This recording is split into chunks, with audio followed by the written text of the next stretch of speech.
നിന്നെ എത്ര നോയിക്കൊണ്ടിരുന്നാലും മടുക്കില്ല. നിന്നെ ഇങ്ങനെ എപ്പോഴും നോയിക്കൊണ്ടിരിക്കാൻ തോന്നിപ്പോകുന്നേ. ആഹാ, എല്ലാ ആണുങ്ങളും ഒരേ ഡയലോഗ് ആണല്ലോ പറയുന്നത്. നിനക്ക് എന്തെങ്കിലും ഡിഫറെന്റ് ആയിട്ട് ട്രൈ ചെയ്തൂടെ? വിരലിങ്ങനെ കീബോർഡ് ഓടിച്ച് കളിച്ച് എനിക്ക് മടുത്ത് തുടങ്ങി. കവിളിൽ കൈ ഓടിക്കാനുള്ള പെർമിഷന് വേണ്ടി കാത്തിരിക്കുക. കുഴപ്പമുണ്ടോ? പെർമിഷൻ എന്തായാലും പെർമിറ്റ് കിട്ടിയിട്ടേ തരുന്നുള്ളൂ. അതുവരെ നീ ഇങ്ങനെ വെറുതെ നോക്കിയിരുന്നാ മതി.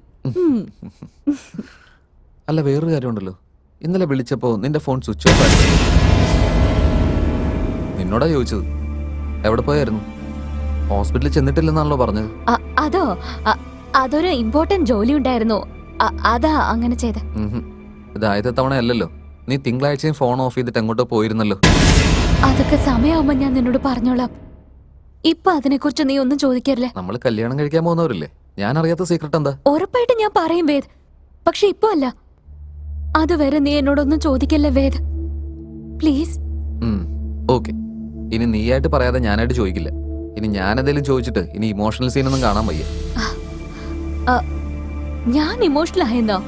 ചാൻസേ ഇല്ല. എനിക്ക് ഇമോഷൻസിനും ഒരു ബന്ധവും ഇല്ല. ഓ, അങ്ങനെയാണോ? അതായിരിക്കും രാവിലെ അത്ര ഇമോഷണൽ ആയത്. നീ എന്തൊക്കെയാ പറയുന്നേ? രാവിലെ ഞാൻ എപ്പോഴും ഇമോഷണൽ ആയത്? ഓക്കെ ഓക്കെ ഓക്കെ, അതൊക്കെ പോട്ടെ. നമ്മുടെ കല്യാണത്തിന് എന്ത് തരത്തിലുള്ള സാരിയാ വേണ്ടത് നിനക്ക്?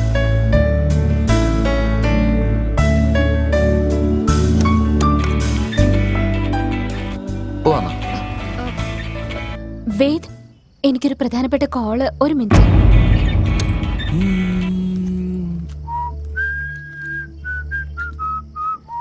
വേദ്, പോകാം.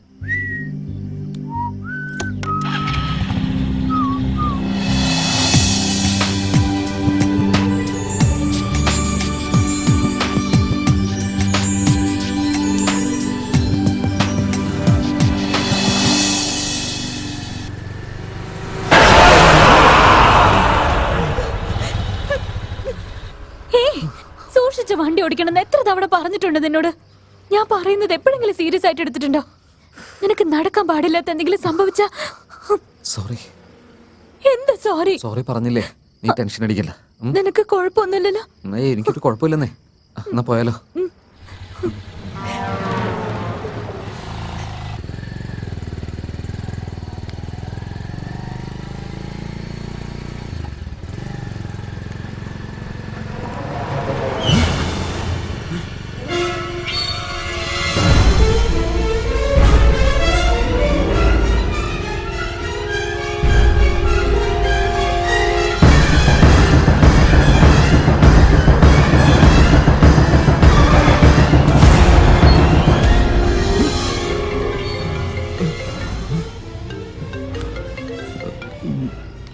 ഹലോ വേദ്, നീ എവിടെ ഉള്ളത്? നീ ഇതെവിടുന്നാ? ഞാൻ ഈ ഹോട്ടലിനടുത്ത് തന്നെ ഉണ്ട്. ഒരു മിനിറ്റ്, അവിടെ തന്നെ ഞാൻ വരുന്നു.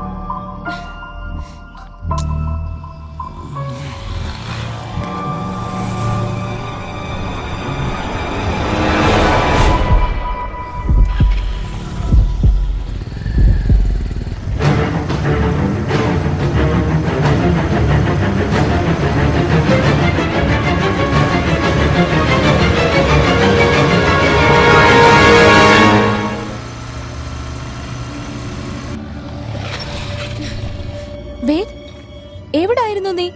ഫോൺ വരെ നോട്ട് റീച്ചബിൾ ആയിരുന്നല്ലോ. എങ്ങും പോയില്ലെന്നേ. ഞാൻ ചുമ്മാ നിന്നെ ഒന്ന് പേടിപ്പിക്കാൻ ആ കോണറിൽ പോയി നിൽക്കായിരുന്നില്ലേ? വേദ്, വന്ന് നീ കുറച്ച് ഓവർ ആവുന്നുണ്ടേ. സോറി സോറി എന്ന് പറഞ്ഞില്ലേ? I M so sorry. നീ ശരിക്കും ഇവിടെ തന്നെ ആയിരുന്നല്ലേ? നിനക്കെന്താ തോന്നുന്നത്? നിന്റെ കൂടെ അങ്ങോട്ട് വന്നിട്ട് അവിടെ വെച്ച് മറിഞ്ഞിട്ട് ഇവിടെ പൊങ്ങിയതാണെന്ന് തോന്നിയോ? നിനക്ക് എന്താ പറ്റിയത് വേദ്? ഒന്നുമില്ലെന്നേ. വാ പോവാം.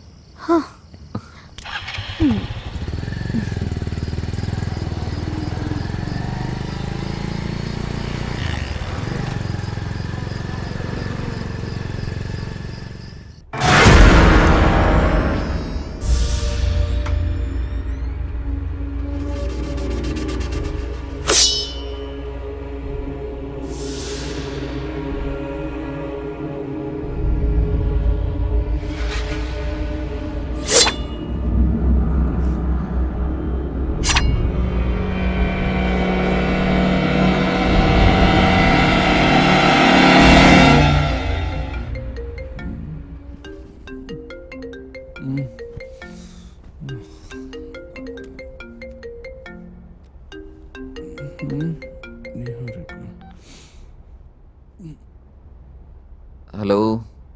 Niharika, hello hello. ഇവളെന്താ ഈ സമയത്ത് വിളിച്ചത്?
വീണ്ടും അതേ കത്തി.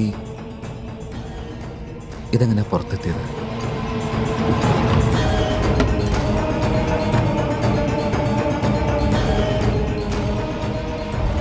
എന്തോ സംഭവിക്കുന്നുണ്ടല്ലോ.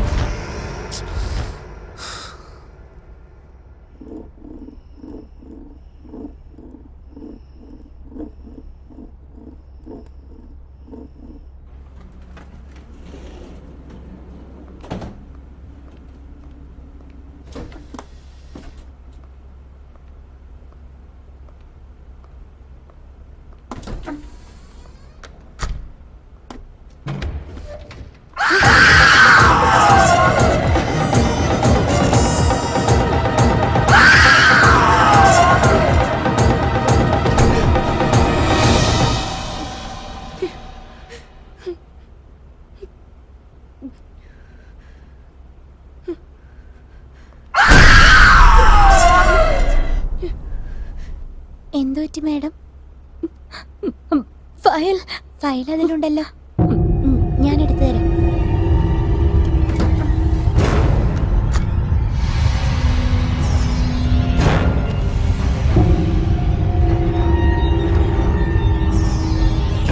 Doctor, file.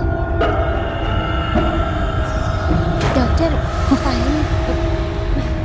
ഓക്കെ.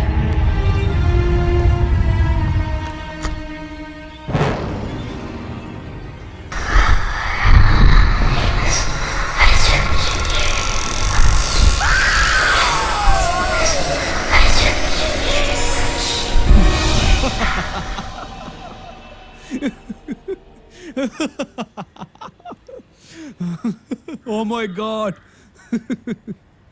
അമ്മ. വേദ്, ഞാൻ പറയുന്നതൊക്കെ നിനക്കൊരു ജോക്കായിട്ടാ തോന്നുന്നേ? എന്ത് ചെയ്യാനാ, പിള്ളേർക്ക് ബെഡ് ടൈം സ്റ്റോറി പറഞ്ഞു കൊടുക്കുന്ന പോലെ. അല്ലാതെ എന്താ അത്? ഇതൊക്കെ ഞാൻ വിശ്വസിക്കണമെന്ന് പറഞ്ഞ? വിശ്വസിച്ചേ പറ്റൂ വേദ്. ഞാനും നിന്നെ പോലെ ഇതൊന്നും തുടക്കത്തിൽ സീരിയസ് ആയിട്ട് എടുത്തില്ല. പക്ഷെ ഇന്ന് നടന്നത് ആലോചിക്കുമ്പോ എന്തോ ഒന്നും നടക്കുന്ന പോലെ തോന്നുന്നു. ഡോക്ടറെ, ഒന്നും സംഭവിക്കുന്നില്ല. ഇതൊക്കെ നീ വായിക്കുന്ന നോവലിന്റെ എഫക്റ്റാ.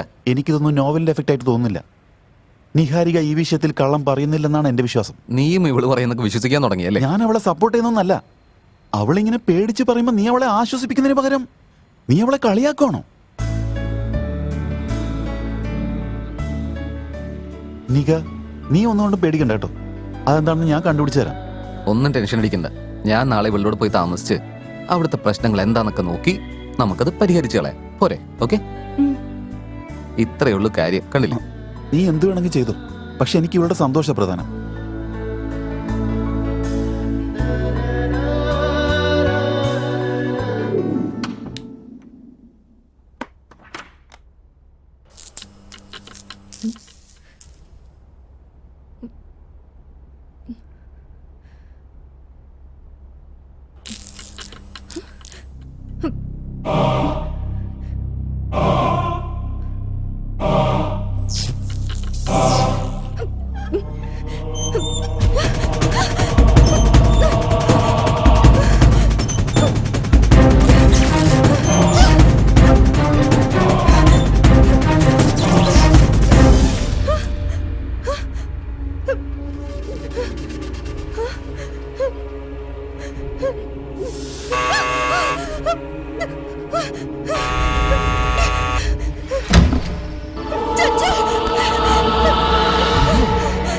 എന്താ പറ്റിയത്?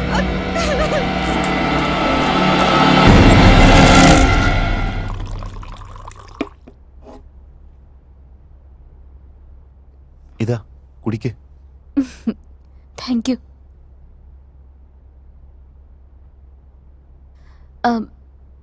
നിനക്ക് പോകാൻ ടൈമായില്ലേ? സാരല്ല, നീ പൊയ്ക്കോ. നീ ഇങ്ങനെ ഒരു അവസ്ഥയിലിരിക്കുമ്പോ ഞാൻ പോകുന്നത് തെറ്റല്ലേ നിക? ഇല്ല, എനിക്കിപ്പോ വേറെ പ്രശ്നങ്ങളൊന്നുമില്ല. നീ പോയിട്ട് നിന്റെ ജോലി നോക്ക് പ്ലീസ്. ഓക്കെ, ഭയപ്പെടല്ല കേട്ടോ. എന്ത് കാര്യമായാലും എന്നോട് തുറന്നു പറ. ഒരു ഫ്രണ്ട് എന്ന നിലയിൽ എന്ത് ചെയ്യാൻ പറ്റുമോ അത് ഞാൻ നിനക്ക് വേണ്ടി ചെയ്യും.